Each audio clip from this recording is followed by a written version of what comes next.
Bismillahirrahmanirrahim. Qul ja'al haqq wa zahaqal batil innal batila kana zahuqa wa la yatakallam.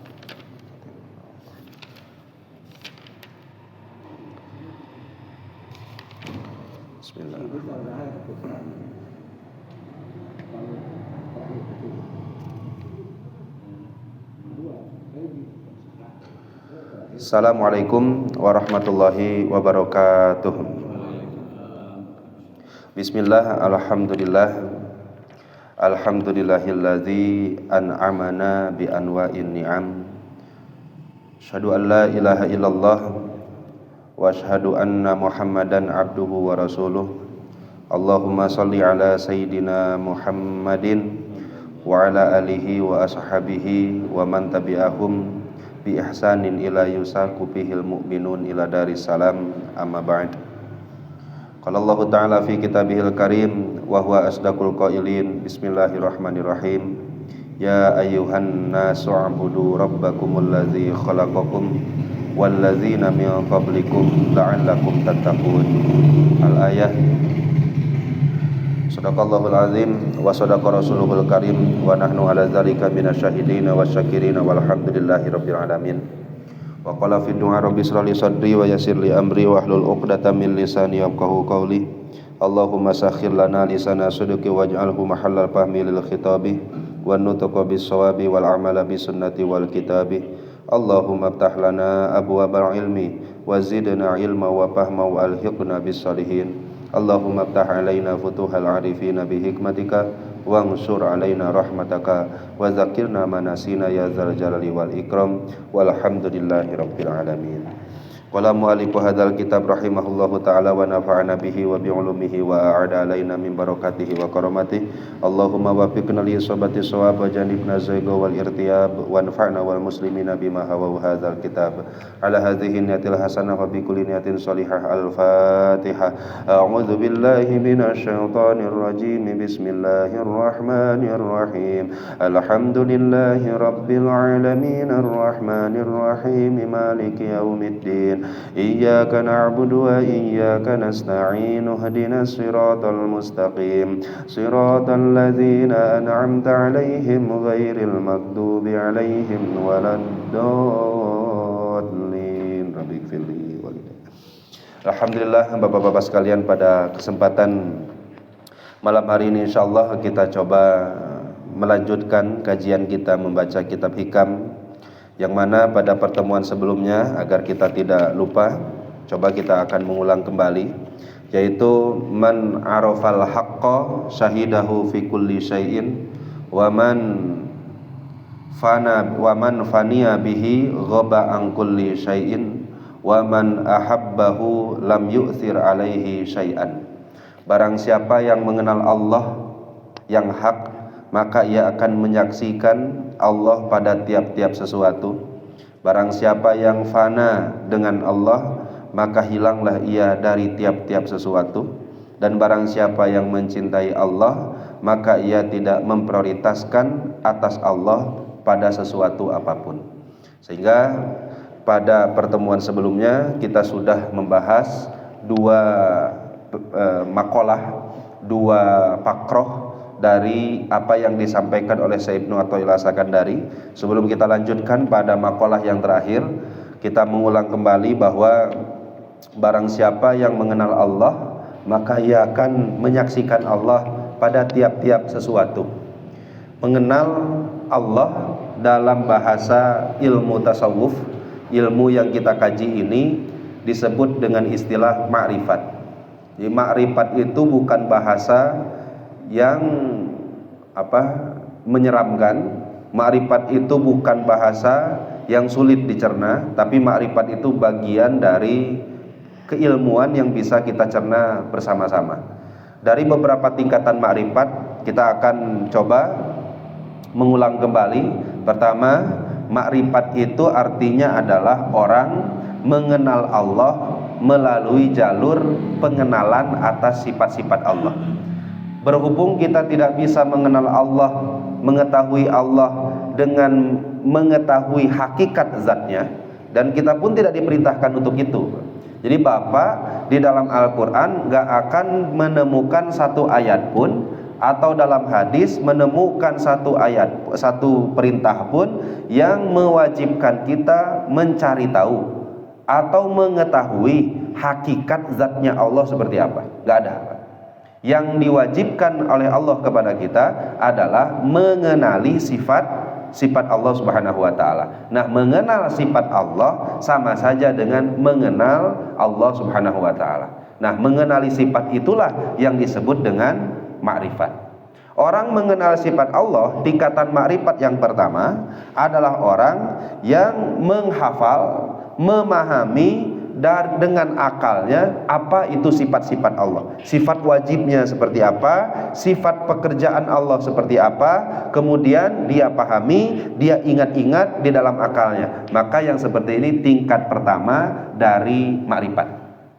Jadi Bapak udah tahu wujud itu apa, qidam itu apa, baqo itu apa, kaunuhu qadiron itu apa, Allah kudrat itu gimana, Allah iradah itu seperti apa. Ketika Allah dauhkan dalam Al-Quran, innallaha sami'un basir, basir itu seperti apa, sami' itu seperti apa, semuanya sudah diketahui, dalil per dalilnya sudah dipahami, kemudian diingat-ingat dan dicerna di dalam akal kita. Maka yang pertama ini makrifat tingkat awal.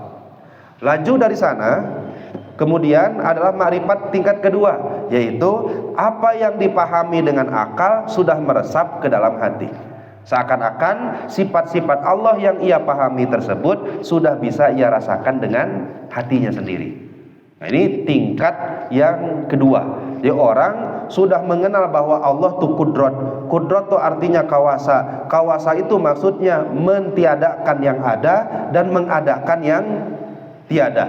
Dan ketika dalam kehidupan sehari-hari hatinya bisa merasakan kudratnya itu, hatinya bisa merasakan wujud dari sifatnya Allah, sifat wujudnya Allah bisa dirasakan oleh hatinya. Nah, untuk tingkat yang kedua ini adalah orang yang pemahaman dan pengenalannya terhadap Allah bukan lagi dengan logika, tapi sudah memakai rasa. Lanjut ke yang tingkat selanjutnya, makrifat yang ketiga adalah orang yang faminhum man tahdusu ma'rifatuhum bihadhihi sifat amilan qawiyan ladaihim fit ta'ammuli ma'ad dunya wa asbabiha ala asasiha. Orang yang sudah hafal melalui akal, sudah paham melalui akalnya, sudah meresap sebagai rasa di dalam hati, pun itu menjadi pendorong kuat ketika bermuamalah, berinteraksi dengan dunia. Ya, orang kalau sudah tingkat makrifat yang ketiga, ini dicontohkan kayak gini, Pak. Ada orang yang mencari rezeki, kemudian duna ayyu'alliqal amala ala kadhihi, dia berusaha keras, dia berupaya berikhtiar semaksimal mungkin, tetapi tak pernah ia gantungkan rezeki tersebut dengan usahanya. Dan ini pernah disampaikan oleh Rasulullah, bahwa tidak ada satu pun di antara kalian yang bisa masuk surga dengan amal-amalannya. Berarti semua muamalah yang ada di dunia kita ini semuanya hanya dikaitkan dengan Allah saja. Semuanya, Pak. Tapi nggak berhenti. Allah perintahkan cari rezeki, ya dia cari rezeki, Pak. Tapi di dalam hati dia tidak mengiktikadkan bahwa usahanya, bahwa ikhtiarnya punya efek sama sekali mendatangkan rezeki. Terus ngapain atuh dia berikhtiar nyari rezeki? Hanya dalam rangka memenuhi perintah Allah saja. Ketika dia pergi ke dokter untuk berobat atas penyakit yang dia alami, dia tidak mengiktikadkan dalam hati sedikit pun bahwa dokter bisa menyembuhkannya.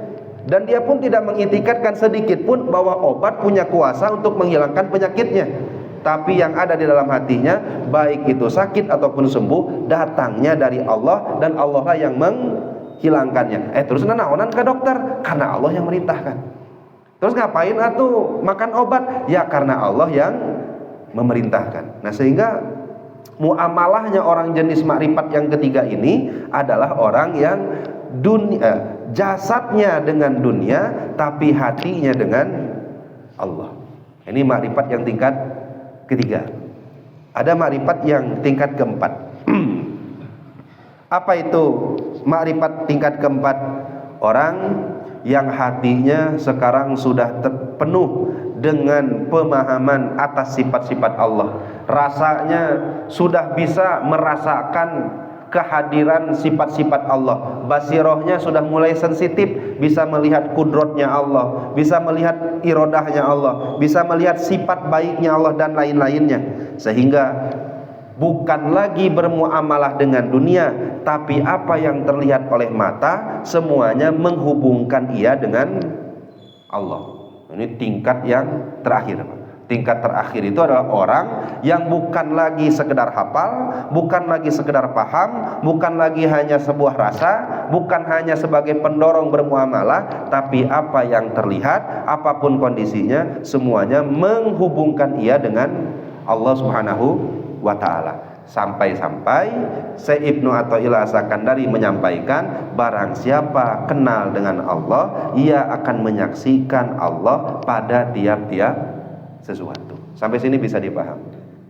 Maksud dari barang siapa yang bermakrifat kepada Allah, barang siapa yang mengenal Allah, maka ia akan melihat Allah pada tiap-tiap sesuatu. Diturunkan oleh Allah musibah, diturunkan oleh Allah bencana. Yang terlihat bukan musibahnya, yang terlihat bukan bencananya, yang terlihat adalah bagaimana Allah begitu luar biasa kehebatannya, bagaimana Allah punya sifat qahar, maha perkasa, dan bagaimana Allah mendidik hambanya. Andaikan tak ada satupun bencana di alam dunia, kira-kira nu maksiat bakal eling moal. Cacak-cacak aya bencana we nu maksiat reuceum atau komo teu aya. Andaikan gak ada sakit dan balahi di muka bumi ini, kira-kira yang maksiat bisa tersadar atau tidak? Cacak-cacak tukang maksiat dikasih sakit saja gak sadar, apalagi kalau sakit itu sudah tidak ada. Nah, sehingga yang terlihat bukan musibahnya, yang terlihat bukan bencananya, tapi yang terlihat adalah kuasa dari Allahnya, perkasa Allahnya, dan bagaimana Allah mendidik hambanya. Melihat betapa tersusun sistem yang Allah bangun, yang Allah ciptakan di alam dunia ini, maka yang terlihat adalah betapa Allah maha sempurna, betapa Allah menciptakan segala sesuatu penuh dengan hikmah, betapa Allah mentadbir segala sesuatu dengan sebegitu hebatnya, mengurus, merawat, menciptakan sesuatu dengan begitu hebatnya. Nah, sehingga orang yang sudah makrifat tingkat keempat adalah orang yang selalu menyaksikan Allah dalam setiap apa yang terlihat oleh matanya. Sampai sini bisa dipahami. Tapi kalau dia sampai ke tingkat yang selanjutnya, akhirnya dari makrifat ini orang tersebut akan melahirkan satu kondisi yang disebut dengan fana. Apa kondisi fana teh? Fana teh kemarin ada dua ya Pak ya. Fana juz'i, fana kulli. Fana sebahagian, fana total. Gimana maksudnya fana sebahagian dan fana total? Kalau fana sebahagian, si fisik dari makhluk terlihat, tetapi yang ada di dalam hati makhluk itu gak punya kekuatan sama sekali. Sampai suatu saat Rasulullah SAW pernah menegur orang-orang di zaman jahiliyah, bahwa kata Rasul la adwa. Ini kemarin ketika kubroan di pesantren ini mengangkat tema ini. Biasanya kan bulan Safar itu adalah bulan Sofar ya Pak ya. Bulan Sofar itu adalah bulan yang menjadi objek negatif dari masyarakat. Ya, pokoknya nama lamun nikah ulah di bulan Sofar, lamun rek nyanyabaan rek iditan ulah bulan Sofar. Padahal nggak tahu ya banyak Siti Fatimah dengan Sayyidina Ali nikahnya bulan Sofar. Andaikan bulan Sofar tembawa sial, harusnya Sayyidina Ali dan Siti Fatimah jangan dinikahkan di bulan Sofar. Pokoknya mah bulan Sofar mah kudu baca Yasin oge sakieu balen. Kenapa? Karena bulan Sofar mah balahina banyak. Akhirnya sampai-sampai Rasul itu menyatakan dalam hadisnya la adwa, tidak ada satupun penyakit menular.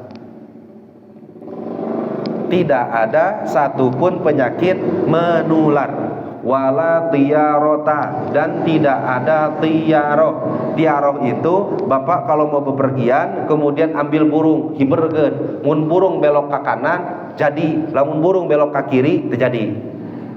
Eta namana teh naon? Tiaroh. Wala hammata, dan juga tidak ada hammah, kata Rasulullah. Ari hammah kayak gimana? Lamun aya manuk cungcuing di hareupeun bumi, apa manuk cungcuing teh banyak? Takap teh. Tahu enggak cungcuing, Pak? Manuk naon, Pak? Burung hantu. Asa bukan ya? Bukan burung hantu ya, Pak ya? Tapi tahu lah ya, Pak ya?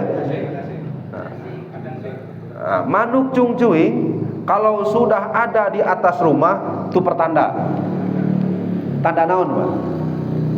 Nu punya rumah bakal maot.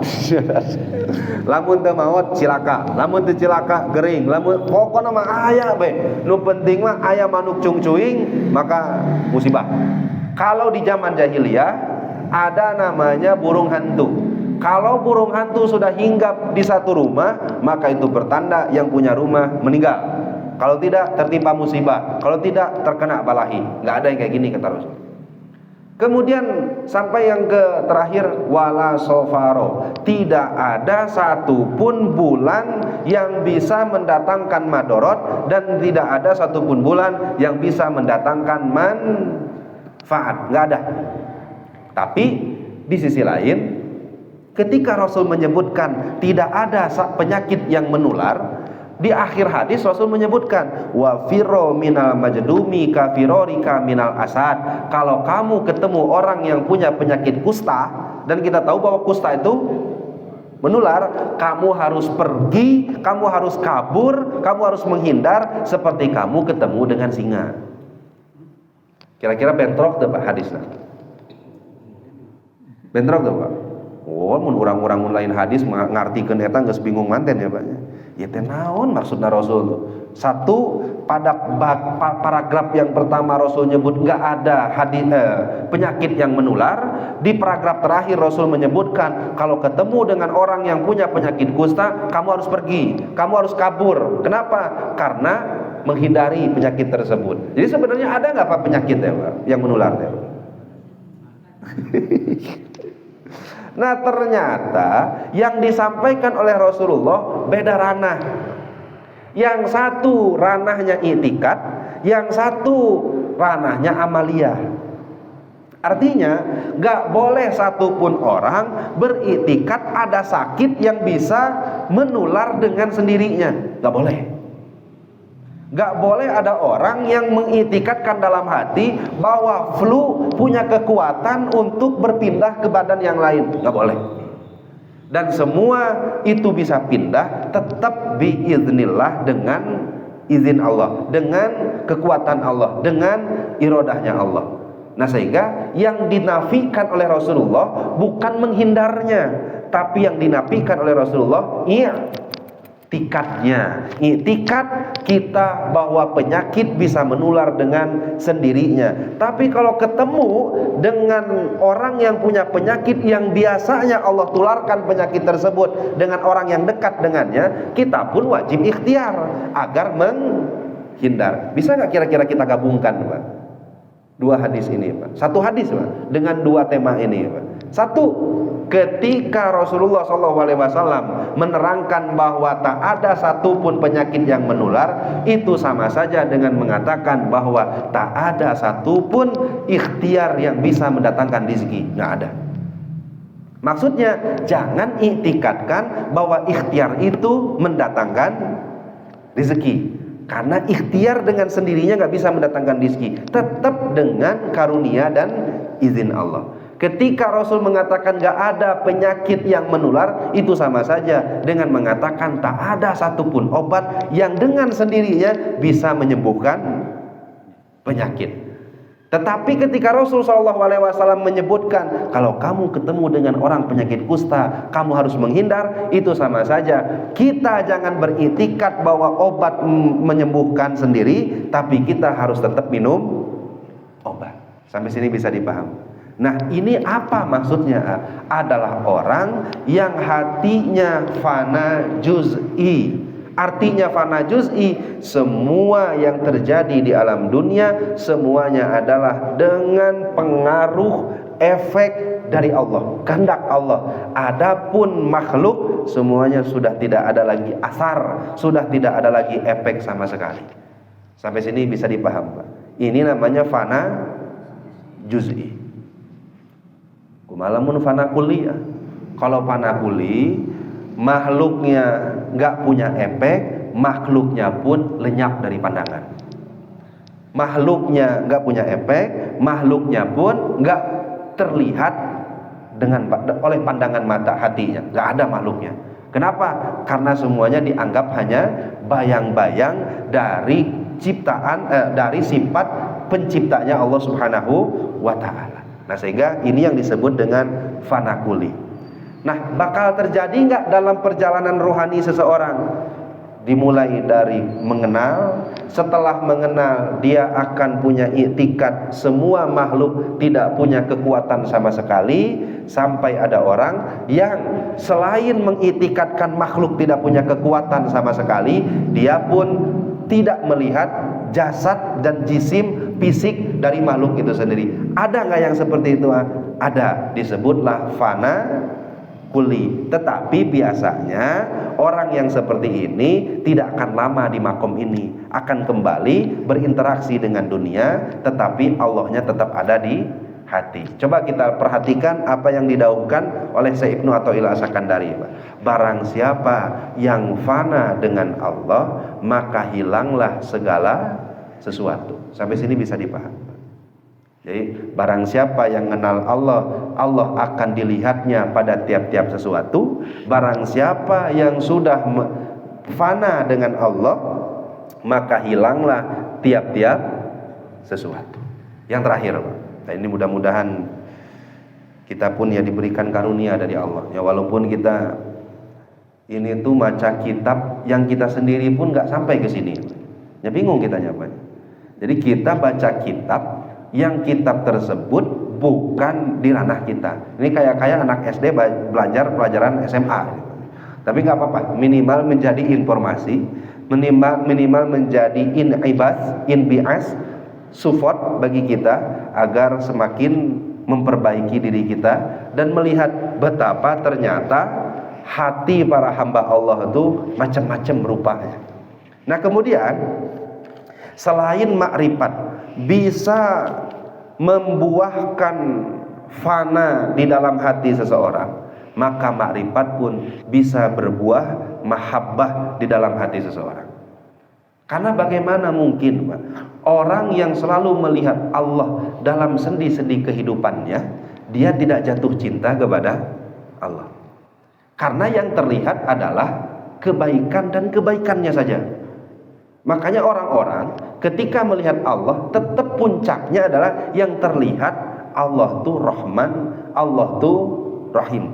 Walaupun apa yang Allah sebutkan di dalam Al-Quran, kita membenci sesuatu padahal kita tidak tahu di balik sesuatu itu ada hal yang baik di dalam untuk diri kita. Makanya kan pernah beberapa kali saya sampaikan, ketika kita berdoa kita agar supaya hasil rezeki 10 juta, anggap seperti itu, karena ada proyeknya. Ya Allah, pokoknya namanya proyeknya sing jadi, karena batinnya 10 juta dan lain-lain. Akhirnya eta proyeknya terjadi, doanya nggak diijabah. Kira-kira rahmat atau tidak? Itu cek orang mah asal jauh tina rahmat nu gitu. Nah, kenapa? Ya kenapa? Ya karena katanya baik, tapi kok apa yang saya minta dan nyata-nyata uang yang 10 juta teh eta teh 2,5% rek saya sedekahkeun, geus kebaikan tah. Belum lagi eta 10 juta teh kita ku saya dipake ngabiayaan anak saya masantren sekolah dan lain-lain, kebaikan lagi tah. Belum lagi eta 10 juta teh ku saya dikasihkeun nafkah ke istri saya, kebaikan tah. Sama saja Allah kalau tidak mengijabah doa saya, memutuskan kebaikan yang ingin saya lakukan. Benar atau tidak? Ulah dibenerkeun coba. Andaikan orang tidak kenal dengan Allah, ya seperti itu ucapannya. Tetapi pernah kita kaji, Pak, andaikan doa tidak diijabah, maka pasti tidak diijabah itu maksudnya tidak diperkenankan sesuai dengan keinginan kita, maka pasti diganti dengan yang lebih baik. Andaikan ku Allah teh langsung dibuktikan, ya sudah nu 10 juta ku saya dijadikan ngan anak sakit Asup IGD, asup rumah sakit. Biaya dari rumah sakit tersebut 8.888.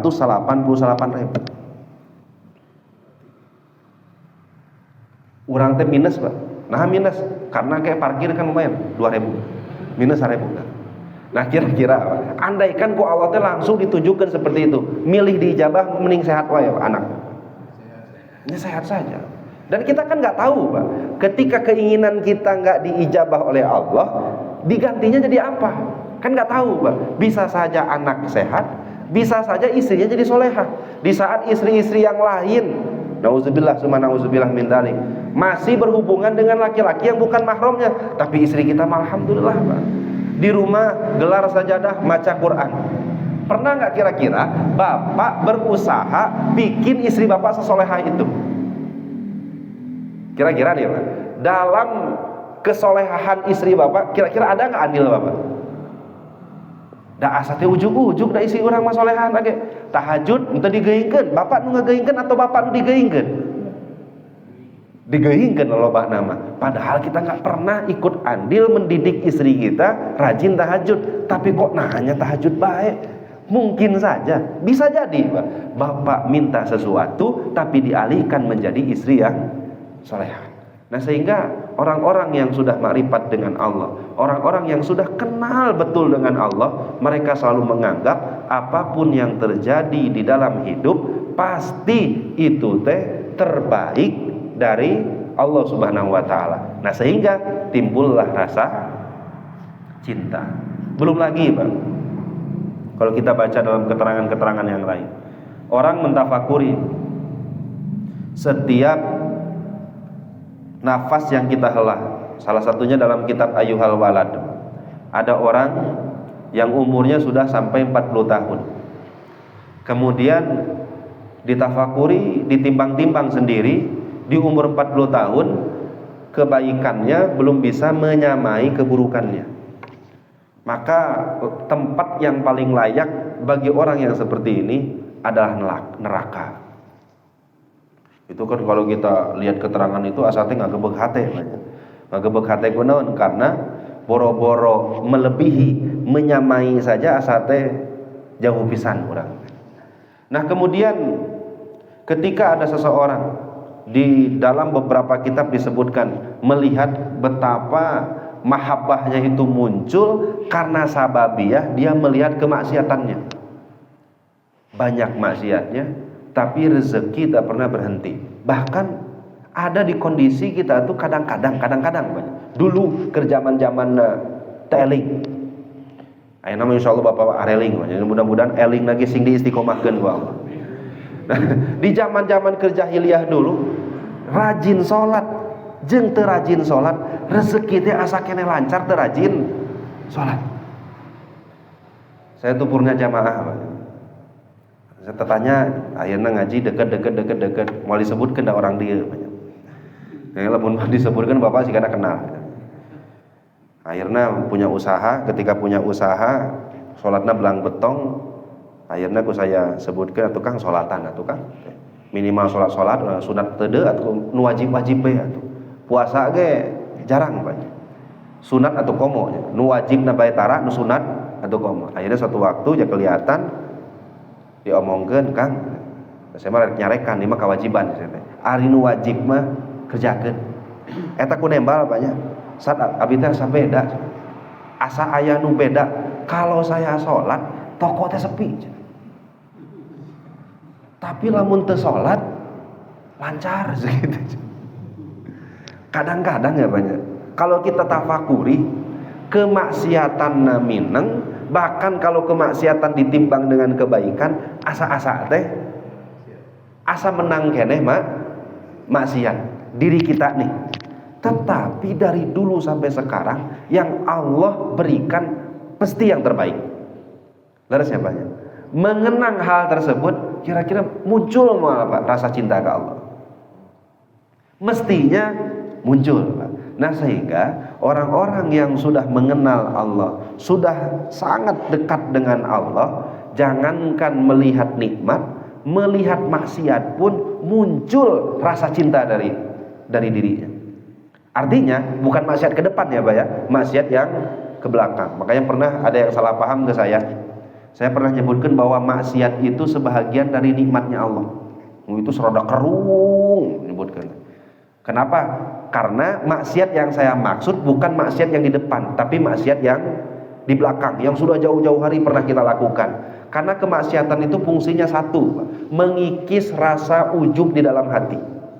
Bapak bayangkan, Bapak dari mulai balik sampai umur sekarang gak pernah maksiat sekali-kali aja. Kira-kira mungkin gak Bapak datang ke pengajian? Mungkin tuh Pak? Wah, semua itu nah hati nangis, sih kan betul saya dapat. Nah kenapa? Karena dari mulai balik sampai sekarang kita nggak pernah maksiat, sehingga melihat orang lain pasti yakin merasa diri kita lebih soleh daripada orang lain. Maka fungsi yang pertama dari maksiat adalah mengikis ujub. Yang kedua, fungsi dari maksiat adalah menghadirkan perasaan butuh kepada Allah. Karena sekuat tenaga kita menghindar maksiat, ternyata ketika tidak dibantu oleh Allah, akhirnya terjatuh juga dengan kemaksiatan. Sehingga dalam hati sadar bahwa kita sendiri kalau dilepas oleh Allah melawan hawa nafsu, kira-kira siapa yang menang? Atau jangan hawa nafsu lah, kita sendiri dilepas nggak dibantu oleh Allah melawan setan, bisikannya, kira-kira menang mana? Oh itu sudah sangat bisa dipastikan yang menang pasti setan. Orang tuh digoda wae menang, setan di komod.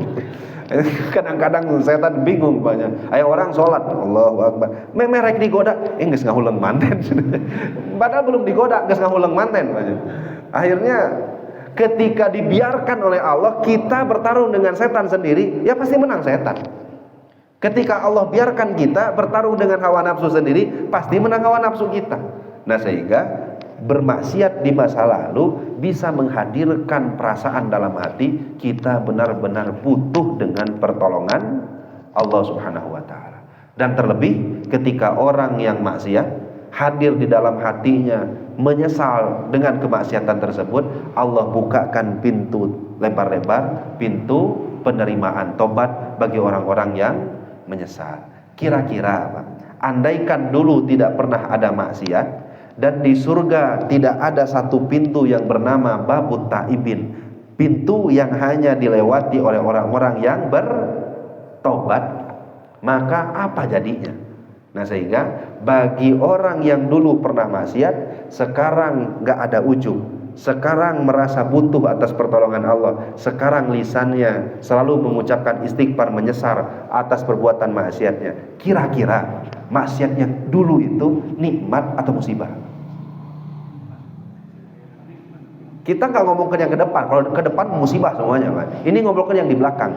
Andaikan maksiat tersebut mendorong kita mengikis ke ujub, mendorong kita untuk selalu beristighfar, menyesal, mendorong kita agar senantiasa merasa butuh dengan pertolongan Allah. Kira-kira maksiat yang jenisnya yang dulu pernah terlewati itu musibah atau nikmat? Nikmat. Nah makanya kata Syekh Ibnu Athaillah Sakandari, dari sekian banyak maksiat ada maksiat yang merupakan nikmat dari Allah Subhanahu wa taala, yaitu maksiat yang di masa lalu ya Pak ya. Jangan diartikan maksiat di masa depan. Nah kira-kira kalau mendengarkan hal tersebut Pak, akhirnya sudah kita maksiat kepada Allah tapi tetap Allah terima permintaan maaf kita, muncul mau Pak rasa cinta ke Allah? Pasti muncul. Kalau orang sudah cinta kepada Allah, pasti yang diprioritaskan adalah keridhaan Allah Subhanahu wa taala. Lenyap hawa nafsunya, lenyap juga keuntungan pribadinya. Kalau sholat sudah lagi tidak mikirkan surga ataupun neraka, karena surga dan neraka keuntungan pribadi. Laras siapanya? Keuntungan pribadi. Makanya kan dalam hadis qudsi, dan ini boleh kita jawab dalam hati kita masing-masing. Sebelum nanti kita masuk surga, Allah tuh nanya di pantau surga, kamu dulu sholat, kamu dulu bangun malam, baca Al-Quran untuk saya, untuk surga. Kira-kira jawaban kita apa? Mudah-mudahan Allah tanamkan keikhlasan semurni-murninya di dalam hati kita, sehingga seluruh ibadah kita memang benar-benar lillahi ta'ala, hanya untuk Allah subhanahu wa ta'ala. Inilah yang dimaksud oleh Syekh Ibnu Athaillah Sakandari, barang siapa yang mencintai Allah maka ia pasti memprioritaskan Allah daripada yang lainnya. Sampai sini mudah-mudahan bisa dipaham, wabil khususnya bermanfaat bagi saya, umumnya bagi kita semua. Mangga dari sepuh-sepuh guru-guru yang lain, apabila ada penambahan atau mungkin ada pertanyaan yang bisa kita musyawarahkan, mangga kita musyawarahkan bersama-sama. Kata Nabi cekap aja. Cekap apa itu namanya? Kami cekap ditutup dengan doa. Wabillahi taufiq wal hidayah. Assalamualaikum warahmatullahi wabarakatuh. Alhamdulillah.